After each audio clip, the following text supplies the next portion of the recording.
আল্লাহ নবী মুহাম্মদ সাল্লাল্লাহু আলাইহি ওয়াসাল্লাম বলেছেন, বাল্লিগু আন্নী ওয়ালাউ আয়া, তোমরা আল্লাহর পক্ষ থেকে একটি আয়াত যদি পাও তাহলে সেটাও কি করো, পৌঁছে দাও।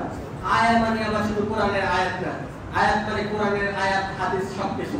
ওয়া হাদিসু আন বানি ইসরাঈল ওয়ালা হারাজ, যদি বানি ইসরাঈলের কথাও প্রচার করতে হয় করো, বানি ইসরাঈলের ঘটনা যদি বলতে হয় তাও বলো, তাতে কোনো সমস্যা নেই।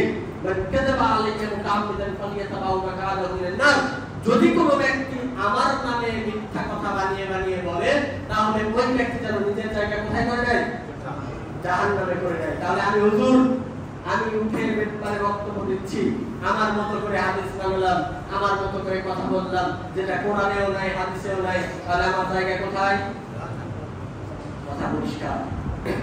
আমাকে হেলিকপ্টারে নিয়ে যাওয়া হলেও আমি কোথাকার লোক? জাহান্নামের লোক। আমাকে হেলিকপ্টারে নিয়ে যাওয়া হলেও কোথাকার লোক আমি?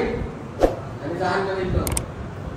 হিসাব করলাম প্রায় যতই ক্ষমতাধর হন আপনি, আজকে বাংলাদেশে আপনার জনসমর্থন রয়েছে, আল্লাহর কাছে জনসমর্থন কি বেশি লোক সাপোর্ট করলে জনসমর্থন, নাকি আপনি কতটা তাকওয়াশীল সেখানে সমর্থন পাবেন? আল্লাহ নবী বলছেন যে লা ফাদলি আযামিন আল আরব, আরব বিশ্বের লোকেরা খুব গর্ব করত, অহংকার করত, আমরা সবচেয়ে সেরা, আমরা কি সবচেয়ে সেরা।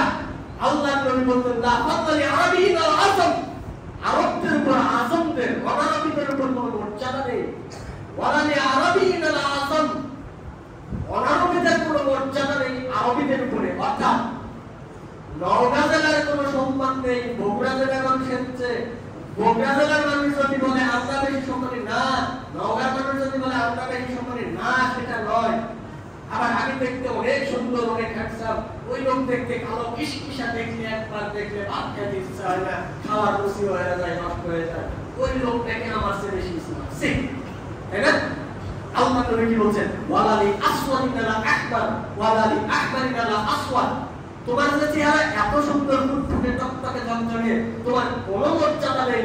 ওই যে কুচ্ছিত কোটের উপর বেলাল রাদিয়াল্লাহু তাআলা কি ছিলেন? কুচ্ছিত ছিলেন না?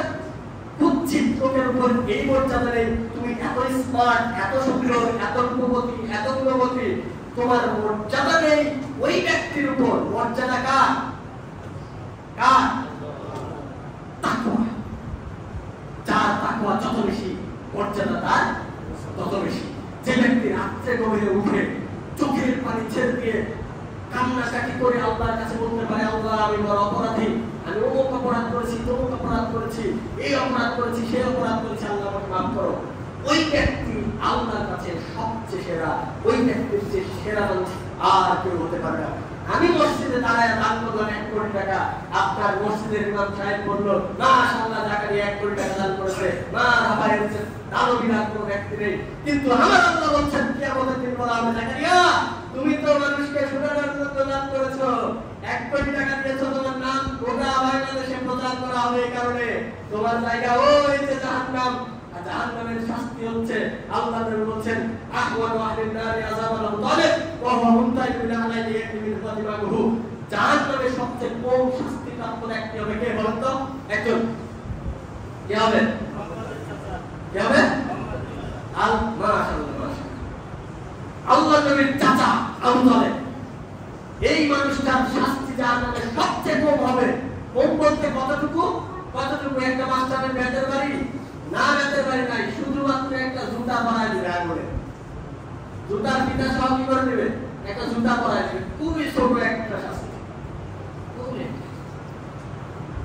ছোট শাস্তি, তাই না? এটা হচ্ছে জাহান্নামের সবচেয়ে কম শাস্তি। কিন্তু আল্লাহ নবী সাল্লাল্লাহু আলাইহি ওয়াসাল্লাম বলছেন আবু তালেব বলবে এই জুতার পড়ে যাওয়ার কারণে তার মাথার মগজ টকটক টকটক করে ফুটতে থাকবে।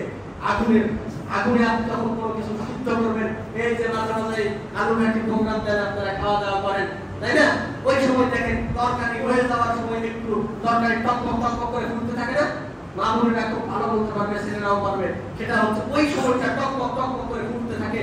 ঠিক তেমনি আবু তালেবের মাথার মগজ টকটক টকটক করে ফুটতে থাকবে। এই হচ্ছে সবচেয়ে কম শাস্তিপ্রাপ্ত ব্যক্তির অবস্থা। এবার আপনি চিন্তা করেন, আমরা যারা সবচেয়ে বেশি শাস্তি হবে তাদের কি অবস্থা হবে? জাহান্নামে কি অবস্থা হতে পারে আমাদের একটু চিন্তা করে দেখুন। আমাদের ভয় লাগে না, আমরা ভয় পাই না, আমরা চিন্তা করি না, আমরা কল্পনা করি না। আমরা সকলেই পাপী, আমরা সকলেই পাপী। আমাদের আল্লাহর কাছে ক্ষমা চেয়ে নিতে হবে, এটাই চূড়ান্ত কথা। এবার আলোচনা শেষের দিকে নিয়ে যাব। ছোট্ট একটি কথা বলি। আজকে হঠাৎ একটা ভিডিও দেখলাম, দেখে আমার মনে হলো একটু মসজিদে বলা উচিত এক লাইন। সেটি হচ্ছে বিশাল বড় হুজুর, ওই গোষ্ঠীর সেরা হুজুর, সেরা হুজুরদের মধ্যে একজন আলোচনা করছে, আহলে হাদিস ভাইরা যদি কেউ পারেন একজন দেখান, আপনারা তো জয়ী হাদিস জাল হাদিস বলেন, যদি পারেন একজন বলেন আল্লাহ রাসূল বলেছেন এই হাদিস জয়ী, আল্লাহ রাসূল বলেছেন এই হাদিস জাল। কেউ পারবে দেখাতে এটা? কেউ পারবে? একটা সাপোজ জুতা কোম্পানির অ্যাপেক্স অরিজিনাল প্রোডাক্ট বের করছে, আপনি আবার বের করতেছেন সুপার অ্যাপেক্স। সুপার শব্দটা কেন লাগাতে হয়েছে? মানে আপনি ভেজাল তৈরি করতেছেন, এই কারণে তো সুপার লাগানো হয়েছে নাকি? তারপরে লবণ খেতাম আমরা আগে, আয়রন যুক্ত লবণ কেউ নাম শুনছেন না? যাইতাম লবণ কিনতাম চলে আসতাম, এখন কি বলি আয়রন যুক্ত লবণ দেয়, আলো দেয়, খাঁটি সরিষার তেল দেয়, খাঁটি মধু দেয়। আরে বেটা, মধুর আগে খাঁটি লাগাতে হবে, এটা কি কে বলছে আপনারে? জীবনে শুনছেন মধুর আগে খাঁটি লাগাতে হয়? কিন্তু যখন গোটা দুনিয়ার মানুষ ভেজালে পরিপূর্ণ হয়ে গেছে, মসজিদের ইমাম সাহেব যখন চোর আর বাংলাদেশের মাথাও চোর, দুটাই চোর, তখন তো খাঁটি ইমাম আর ভেজাল ইমামের মধ্যে পার্থক্য তৈরি করতেই হবে, তাই না? করতে হবে না? আমি এখানে যারা মিথ্যা কথা বলি, আবার এখানে যারা এমন ভালো মানুষ আছে সত্য কথাও বলে, তাহলে ইমাম সাহেব দুই রকম হলো না একরকম? এক ইমাম সাহেব সুন্দরভাবে কোরআন এবং সুন্নাহ অনুযায়ী সালাত আদায় করাচ্ছেন, আর আমি ভেজাল দিয়ে ইমামতি করছি। আমি আর ওই ইমামের মধ্যে পার্থক্য আছে না নাই? সহিহ আলেম আর জয়ীফ আলেম থাকবে না? তাহলে আল্লাহর নবী সাল্লাল্লাহু আলাইহি ওয়াসাল্লাম হাদিস বর্ণনা করে গেছেন, সেই সময় কি জয়ীফ হাদিস ছিল, জাল হাদিস ছিল? তাহলে সেই সময় সহিহ হাদিস, জয়ীফ হাদিস, জাল হাদিস কেন লাগাবেন আপনি? জাল হাদিস তখন লাগাবেন যখন ভেজাল ঢুকেছে হাদিসের মধ্যে। আল্লাহ নবী বলেছেন পায়ের সাথে পা মিলাতে হবে, আপনি বললেন মানসুখ হয়ে গেছে। আল্লাহ নবী রাউফুল ইলাইন করেছেন, আপনি বললেন মানসুখ হয়ে গেছে। আল্লাহ নবী বলেন ইলম অর্জন করতে হবে, সবার জন্য ফরজ, আপনি বললেন চিনতে শিখিয়ে হলো কি করো, জ্ঞান অর্জন করো। ভাই জাল জয়ীফ তো তখন আসবে যখন ভেজাল ঢুকানো হয় তখন। কিন্তু হুজুর বলতেছে আহলে হাদিসের যদি কারো সামর্থ্য থাকে, ক্ষমতা থাকে, তাহলে আসো প্রমাণ করো আল্লাহ রাসূল বলেছেন এই হাদিস জয়ীফ। What is this? পাগলের প্রমাণ। পুরাই মাথায় যদি কিছু থাকে তাহলে তো সে এই কথা বলতে পারে না। সে মাথায় ন্যূনতম গবরও যদি থাকে তাহলেও তো সেই কথা বলে না। মানে ওর মাথায় গবর নাই, খুঁজে দেখেন কোথায় থাকে। অবস্থা হচ্ছে এরকম। আর আমরা এমন একটা অবস্থায় চলে এসেছি, যার মুখের কথা যত মিষ্টি তাকে আমরা তত বেশি অ্যাকসেপ্ট করি, কোরআন হাদিস দেখার প্রয়োজন মনে করি না। আসুন আমরা আলেমদের কথা শুনতে, যাচাই বিচার করে কথা শুনতে হবে। যে কোনো জায়গায় যাই না কেন, একটা বেগুন কিনতে গেলে কি করে যাচাই বিচার করে কথা শুনি, বেগুন কিনি। হুজুরের কথা শুনতে গেলে আমরা সব ভাই দিয়ে দিই কার উপর? হুজুরের উপর। হুজুরের উপর ৫,০০০ টাকা বেতন দিয়ে হুজুরকে বাবা অনেক টাকা, মাথার ঘাম পায়ে ফেলা টাকা, ৫,০০০ টাকা বেতন দেই, এত টাকা দেই, আবার আমি নাকি হুজুরের কথা আমার নাকি কোরআন হাদিস পড়াবো। আমি কোরআনই পড়বো তো হুজুরকে ৫,০০০ টাকা বেতন দিব কেন? আমাকে হাদিস পড়তে হবে তো হুজুরকে বেতন দিব কেন আমি? আপনি একদম রাখাল রেখেছেন জমি চাষ করার জন্য, রাখাল রেখেছেন, প্রত্যেক দিন কয় টাকা দেন? ৫০০ টাকা দেন।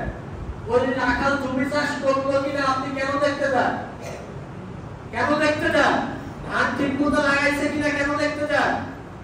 আপনি তো বলেন না যে আমি তাকে দিছি ৫০০ টাকা, আলাদা আমার দেখা লাগবে যে ধান লাগাইছে কিনা। ব্যাপারটা এরকম না,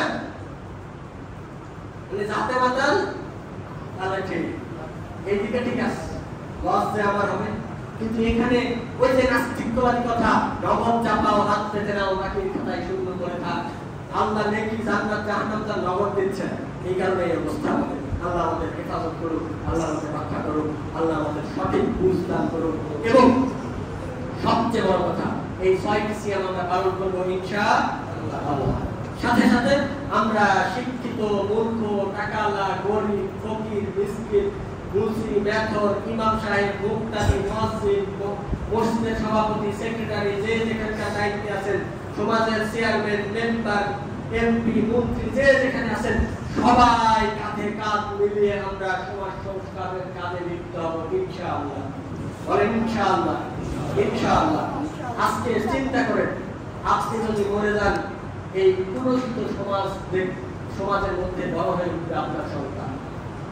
আজকে আপনি মৃত্যুবরণ করলে এই নোংরা, বেহায়াপূর্ণ, অপদার্থপূর্ণ, এই ভেজালপূর্ণ সমাজে আপনার সন্তান সার্ভাইভ করবে, বড়।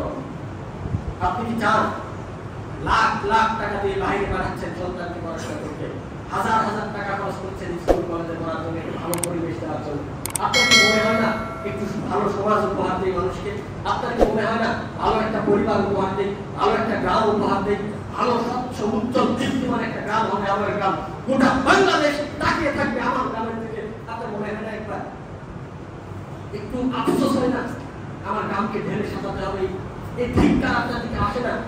রাত্রেবেলা যখন আল্লাহর কাছে কান্নাকাটি করেন, আপনি তো পরেজগার মানুষ, আপনি তো আল্লাহওয়ালা মানুষ, দিনদার মানুষ, আপনি যখন রাত্রে আল্লাহর কাছে দুই হাত তোলেন, তখনও তো একটু লজ্জা হওয়া উচিত আপনার, একটু তো হায়া হওয়া উচিত, একটু তো শরম পাওয়া উচিত যে আমি একজন পরেজগার মানুষ, আমার পক্ষ থেকে সমাজে কোনো কন্ট্রিবিউশন নেই, সমাজের মানুষদেরকে ভালো করার জন্য আমার পক্ষ থেকে কোনো চেষ্টা নেই, একটু তো লজ্জা হওয়া উচিত। আল্লাহ আমাদের সেই তৌফিক দান করুন। সকলে বলি আল্লাহুম্মা আমিন। সকলে বলি আল্লাহুম্মা আমিন। একটু জোরে বলি আল্লাহুম্মা আমিন। ইনশাআল্লাহ আমরা সমাজকে পরিবর্তন করার জন্য একসাথে পায়ে পায়ে কাঁধে কাঁধ মিলিয়ে সামনের দিকে এগিয়ে যাব ইনশাআল্লাহ। ইনশাআল্লাহ। আল্লাহ আমাদের মধ্যে যে ভুলভ্রান্তি হয়েছে সেগুলো মাফ করুন। সাথে সাথে আমাদের প্রত্যেককে যারা ইসলামের পথে আসে তাদেরকে পরিপূর্ণ ইসলামে প্রবেশ করার তৌফিক দান করুন। আল্লাহুম্মা আমিন।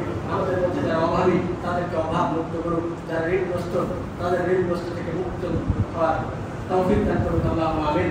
আমাদের মধ্যে যারা অসুস্থ তাদেরকে পরিপূর্ণ সুস্থতা আল্লাহ রাব্বুল আলামিন দান করুন। আল্লাহুম্মা আমিন। এবং আল্লাহর কাছে পরিশেষে আমরা দোয়া করি, আল্লাহ আমরা জানি না আমাদের ইবাদত কবুল হয়েছে কিনা, আমাদের ইবাদত কবুল করো আল্লাহ। আমাদের রমজান মাসের ইবাদত করে কবুল করে আমাদের বাকি 11টি মাস তোমার পথে তোমার বান্দা হয়ে একেবারে আর তোমার খাস বান্দা হয়ে চলার তৌফিক দান করো। আমিন সুম্মা আমিন। রাব্বিল আলামিন ওয়া আখির দাওয়ানা আলহামদুলিল্লাহি রাব্বিল আলামিন।